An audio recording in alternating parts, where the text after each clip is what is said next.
Then one stern in war waded forth, heaving up his weapon, sheltered by his shield, stepped up against Byrhtnoth. The earl went just as resolutely to the churl.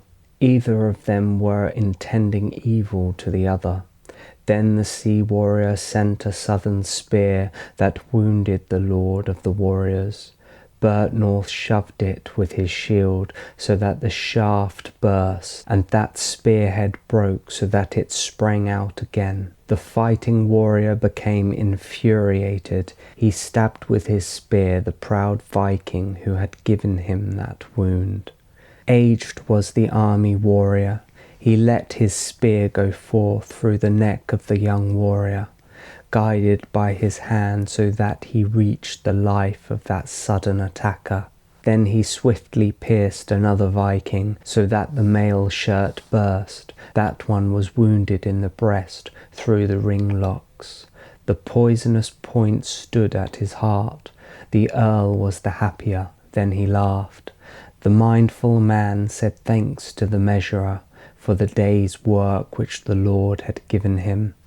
Then some Viking warrior let go a spear from his hand, flying from his fist so that it went too deeply through the noble thane of Ethelred. One stood by his side, a young warrior not fully grown, a boy in the battle, who very bravely pulled the bloody spear out of the warrior, the son of Wulfstan, Wulfmere the young. Let go the exceedingly hard spear, go back again. The point travelled in, so that he who had laid his lord previously onto the earth was wounded sorely. Then an armoured man came up to the earl. He wished to carry off the rings of the warrior, the armour and the accoutrements and the ornamented blade. Then Byrhtnoth drew out his sword from its sheath, broad and brown-edged, and struck him in the byrnie. Too quickly some sailmen hindered him when he wounded the arm of that earl. The golden-hilted sword fell to the ground. Neither could he hold the stern blade or wield his weapon. Nevertheless, the hoary battle warrior spoke a word, emboldening his fighters, ordered them to go forth as good comrades. Then he could not stand fast on his feet for long. Byrhtnoth looked to heaven. I thank you, wielder of peoples, for all these joys that I have experienced in the world. Now I have, mild measure, the greatest need that you should grant my spirit the good, that my soul may be allowed to venture unto you into your keeping. Prince of angels, faring with peace, I am a supplement to you, that these hell-harmers shall not be allowed to injure it. Then the heathen warriors cut him down, and both of the men who stood beside him, Byrhtnoth and Wulfmere, both lay there, when they gave up their lives beside their lord. Then they retreated from the battle, spineless in the fray. There the son of Odda was first to flight, God rid from the fight, and abandoned the good man, who many times often given him a horse. He leapt on the steed which his lord owned, in those tramplings which he had no right to take, and his brothers were with him, both running away, Goodwine and Godwin, caring not for the fight, but they turned from the war and sought the forest, flying into the fastness and protecting their lives, and more men as well, more than was proper, if they had remembered all their favours that Byrhtnoth had done for them to their glory. So Offa had told him earlier in the day, in the meeting place when he held a moot, that there were many speaking proudly who would not endure the tough going. Then the leader of the people was felled, Ethelred's earl. All saw him, his heathen retainers, that their lord lay down. Then there the proud thanes went forth, uncowardly men hastened eagerly. They all wished one of two things, to give up their lives or avenge their dear lord. So the son of Ethelred encouraged them forwards, a young warrior in winters speaking in words. Elfwine then spoke, saying valiantly, I remember the occasions when we often spoke at mead, when we heaved up boasts on the benches, heroes in the hall about the dire struggle. Now one can find out who is brave. I am willing to reveal my lineage to all, that I was from a great family in Mercia. My old father was called Elhelm, a wise alderman, blessed with worldly things. The thanes among that people must not reproach me, that I wish to go from this army, seeking my country. Now my lord lies cut down in the battle. To me that is the greatest harm. He was both a kinsman and my lord. Then he went forwards, mindful of the feud, so that with his spear he wounded one floatman among his people, so that he lay upon the earth, killed by his weapon. Then he urged on his comrades, his friends and allies, to go forwards. Offa spoke, shaking his spear shaft. So, Elfwine, you have urged us all, thanes at the need. Now that our lord lies, an earl upon the earth, there is a need for all of us to extort the other. Warriors into warfare, so long as he can hold and keep his weapons, the stern sword, the spear and good blade. Godric, the cowardly son of Odda, has betrayed us all. Too many men believed, when he rode away on a horse upon that proud steed, that it was our lord. Because of that our people are broken up here in the field. The shield wall is shattered. Damn his deeds which encouraged so many a man to flee. Laothsonoon spoke next, and heaved his shield up, his shield as shelter.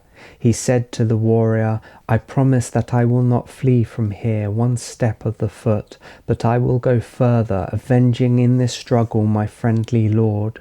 The steadfast men of Sturmir will not need reproach me with words.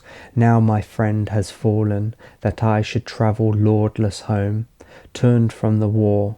But I shall take up my weapon, both point and iron. He went forth full angry, fought steadfastly, despising to flee. Dun'air then spoke, brandishing his spear, a humble churl, calling out over all, asking that every warrior avenge Byrhtnoth. Nor can he flinch back at all who intends to avenge his lord in these folk, nor mourn for his life. Then they went forth, reckoning not of their lives. These retainers fought sternly, fierce spear-bearers, and they asked God that they all be allowed to avenge their friendly lord and work downfall among their foes. Then their hostage helped eagerly. He was of sturdy stock from Northumbria, Ecglaf's son. He was named Ashfairth. He did not flinch back at all at the war play, but he sent forth arrows very frequently. Sometimes he shot into a shield, sometimes he skewered a warrior. More than once in a while he gave someone a wound, so long as he was allowed to wield weapons.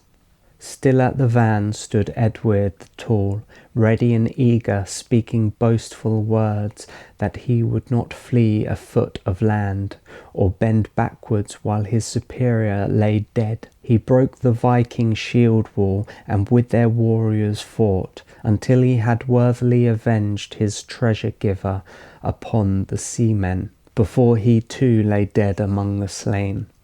So did Ethric, a noble comrade, quick and eager to go forth and earnestly fight. Seabert's brother and very many others clove the curved shields. The fierce men defended themselves. They burst the rims of shields, and the Byrni sang out a certain terror song. Then in the battle Offa struck a Viking, so that he fell to the earth, and there the kinsman of Gade sought the ground. Offa was rapidly hewed down in the battle. Though he had accomplished what he had promised his lord, as he had earlier vowed to his ring-giver that they should both ride to the city, healthy to home, or in the battle perish, in the place of slaughter, killed by wounds. He lay like a true thane close to his lord. There was a crashing of shields, seafarers came forth, enraged in the fight.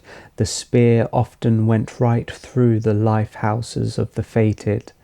Then Wayston went forth, Thurston's son. He fought against the warriors. He was in the press, the killer of 3 of them, before Wiglin's son lay dead among the slain. There was a stern moot there. They stood fast, warriors in the warfare, warriors perishing, warriors wearied by wounds. The slain fell to the earth. Oswald and Edwald, all the while, both of them brothers, encouraged the warriors, their friendly companions. They urged with their words that they must endure there in their need, not weakly using their weapons. Byrhtnoth spoke out, heaving his shield. He was an old comrade. Brandishing his spear, very boldly he advised the warriors. Resolution should be the tougher, keener the heart. The mind should be the greater when our power diminishes. Here lies our Lord, all chopped up, a good man on the gravel. He will always regret it, he who thinks to turn away from this war play. I am old in life, I don't wish to wander away, but I am going to lie down by the side of my Lord, beside these beloved men. So Ethelgair's son emboldened them all, Godric to the fight. Often he let go of his spear, the slaughtering spear flying into the Vikings. So he went forth, first in that crowd, hewing and maiming, until he perished in the battle. This certainly was not the Godric who flew from the fight.